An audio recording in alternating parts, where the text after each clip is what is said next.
Welcome to the Meek Medic podcast. I'm your host, Dr Suresh Khirwadkar. I'm a GP and lifestyle physician, and I'm a practicing carnivore. I've had great success myself and with patients by following a carnivore diet, and I want to spread the word about how to achieve optimal health through diet, nutrition, and lifestyle changes. In today's episode, I want to discuss intuitive eating and what it means. I see it discussed a lot on the carnivore forums, eating till satiety, but what does this actually mean? Now, I recently saw a patient who was concerned that they sometimes just weren't hungry, and this really actually was concerning them a lot. They were worried that this was somehow abnormal and that they should always feel hungry or at least want to eat really large meals. Now, of course, my medical training took over and took me straight to thoughts like cancer, bowel disease, and so on. Thankfully, of course, after a comprehensive consultation, there weren't any issues found, and I was able to reassure my patient and use the opportunity to discuss the diet and metabolic health. I questioned why they thought it was a bad thing that they sometimes just weren't hungry. But it got me thinking a bit about intuitive eating. It's something I discuss a lot with my patients, and it's something I've personally become a lot more in tune with since starting the carnivore diet. So what is intuitive eating? On the website intuitiveeating.org, they talk about the 10 principles of intuitive eating, so I think that's a good place to start. So they talk about rejecting diet mentality, honoring hunger, making peace with food, challenging the food police, discovering satisfaction, feeling fullness, coping with emotions with kindness and not food, respecting your body, movement, and honoring your health. Now you can read the website. But what does this actually all mean?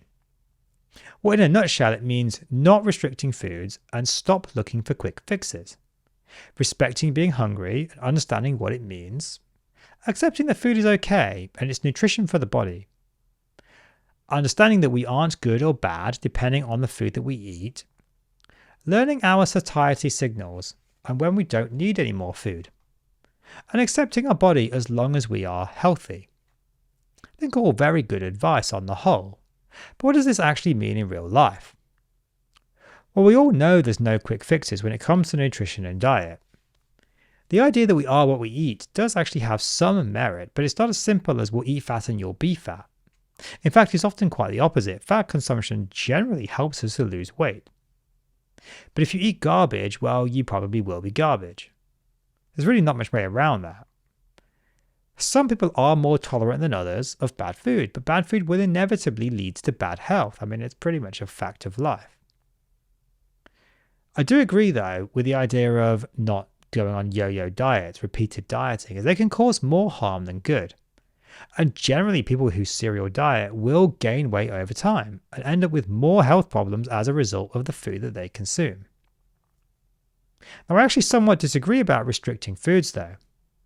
Restricting foods, I think, can be a good thing, but of course we have to be sensible about it. Restrictive eating isn't necessarily a bad thing.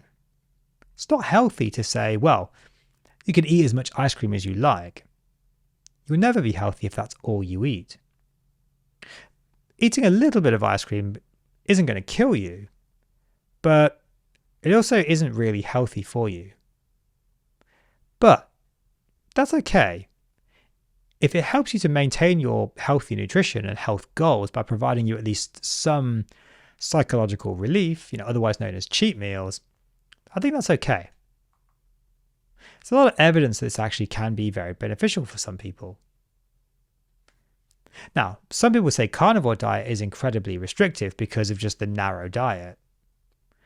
And I hear a lot of patients that come to see me, saying that they can't do low carb, they can't do keto because it's too restrictive.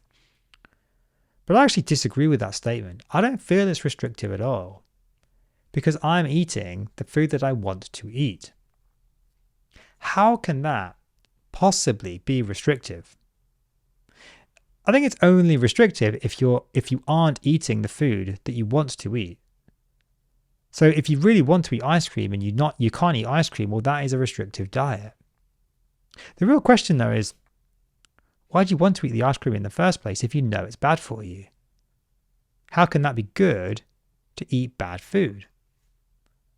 Look, maybe a little cheat here and there can help you, but we got to accept, I think, that some food actually just is bad for us. So the next big part, of course, is listening to our hunger signals. Now, the website actually says in this part that carbs are good, and I pretty much completely disagree with that. External or exogenous carbohydrates are factually shown to be non-essential to life, which means you don't ever need to eat carbohydrates. But I digress slightly. Listening to our hunger signals really does actually mean what it sounds like. Listening to your body and understanding what hunger is. So hunger is defined as an uncomfortable sensation caused by insufficient dietary energy. Now that's a pretty bland kind of statement, really, but it basically means that, it's not nice to be hungry and you probably need to eat. It's not a cue, though, that you need to just go and gorge yourself immediately, or that you'll somehow die if you don't get that food. But it does sometimes feel like that. If it feels like that, and you're getting hangry and so forth, it's probably because your hormone leptin is being blocked. Leptin is produced by fat cells and essentially tells your brain, hey, I've got enough fat already. Don't worry about it. You're not starving. This hormone can be pretty effectively blocked by insulin, which of course is produced primarily through the ingestion of carbohydrates and sugars. It's kind of the equivalent of your brain having one of those really big kind of, dog cones on, and it can't see the rest of its body. If it can't see your energy stores, as soon as your stomach is empty, it thinks you're going to die because, well, it's empty and it's got no fuel. Eating a high carbohydrate diet will block leptin and make your hunger signals completely screwed up. And so it will make you feel like you need to eat immediately and gorge yourself or you'll die. Now, leptin's kind of like the fuel gauge in your car, and your fat cells are your fuel tank. But insulin has basically just kind of cut the fuel lines. So you've got all this fuel, but you can't see it, you can't use it. And what you end up having to do is just constantly get out of the car and just pour fuel into the engine directly. It's an incredibly inefficient way of working. And every 5 miles or whatever, you're just going to conk out and you're going to feel terrible. If you can get the insulin down, well, basically you're re-engaging those fuel lines, you're reconnecting them. Anyway, a lot of people need to relearn hunger signals when going on a low-carb diet, especially carnivore, because their brain isn't actually used to the effect of leptin. They don't know what that feels like. And some people get really hungry. Others actually don't get hungry at all and don't eat enough. Now, the second part of this kind of part is learning satisfaction. Now, this refers to the sensation of feeling full and being satiated. Now, we don't want to eat till we're bursting. That's uncomfortable and unpleasant. On the whole, we don't even really want to eat till we feel full, as the chances are we probably actually ate too much. But eating to satiation is a different thing altogether. It means eating until you're done. Not bursting, just pleasantly filled. Now, just like the patient in the example earlier, if you've ever eaten a meal and halfway through you felt, you know what, I'm okay, I'm done. That's okay. You're eating till satiation and satisfaction, and that's a good thing. It promotes healthy eating behavior and is unlikely to produce eating disorders. This is, of course, not exclusive to enjoying food. We can just totally enjoy food whilst not overeating or indulging in unhealthy eating behaviors. Most people will tell you that eating meat will tell you it's a great steak, it's highly enjoyable, probably more than a tub of ice cream, in fact, yet infinitely more healthy, and they aren't overeating. We don't have to eat unhealthy food to feel good or enjoy the food we eat. It's a common misconception that the healthy food tastes bad, and unhealthy food tastes good. In fact, many times it's the opposite. The exception being sugar, of course, because it's a drug. Now, we have taste buds for a reason, and it's okay, it's to tell our body that we're putting food in it and it's good or bad for us. Again, with the exception of sugar, if it tastes good, the chances are our body wants it. And if it tastes bad, the body probably doesn't want it. The human race has kind of just forgotten how to listen to our own bodies. Making peace with food and honouring your health means not beating yourself up if you have a slight slip up. You're not going to screw your body up if you have a sip of orange juice or a scoop of ice cream. But if you do it repeatedly, every single meal, then maybe, yes, you're going to have a problem. But once in a while won't really hurt anything. You can't undo a whole day or week of good eating and nutrition with a single slip-up. So don't panic and don't blame yourself. Just get back into eating in a healthy manner and shrug it off. Coping with emotions and not food is important. Emotional eating can be a major health problem. And we need to learn how to regulate our emotions without resorting to food. Now, many people can sympathize with opening a tub of ice cream when we're feeling down or tired, for that quick dopamine hit from the sugar. But it doesn't usually last very long. Quickly goes away and we're left with a feeling of guilt and emptiness. And we're probably still hungry anyway, and so we just eat more and the cycle kind of just continues. So coming back to my example of the patient who didn't feel hungry, what did I do with them? Well, of course, after my medical training kicked in and I initially jumped straight to cancer and other health issues, kind of reorganized in my head. And actually, the first thing I actually said to the patient was, why does this concern you? Now, this wasn't someone who never wanted to eat. He wasn't cachectic, the medical term for significantly underweight. This was someone who was a healthy BMI, in fact, slightly overweight, if anything. They just sometimes ate and halfway through the meal didn't want to finish it. So after a proper consultation, examination didn't show anything significant.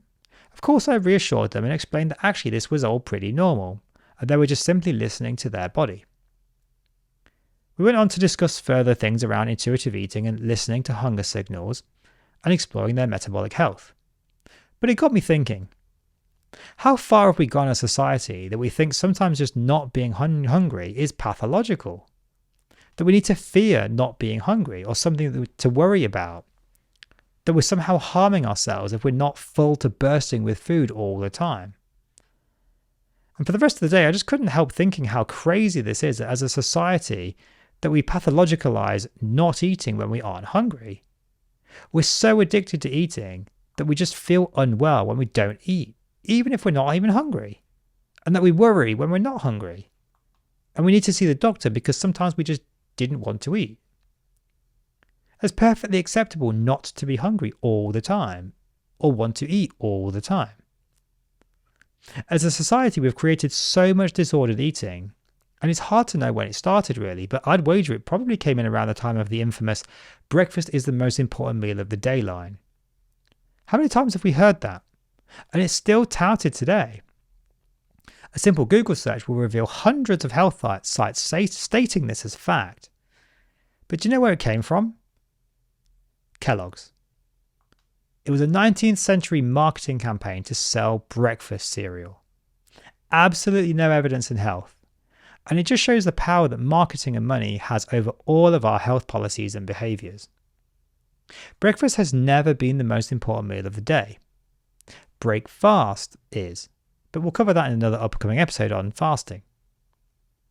So the marketing line really creates disordered eating, and we tell our kids and ourselves that they must eat breakfast even if they're not hungry. Now that really is the very definition of disordered eating, telling someone to eat when they're not hungry. How can that possibly be good for someone? How many times have we told people you must finish everything on your plate? Even if you're not hungry, you must eat it all. You can't waste food. How many times have our parents told us that? How many times do we tell our kids that? That you can't get dessert if you don't finish your veggies.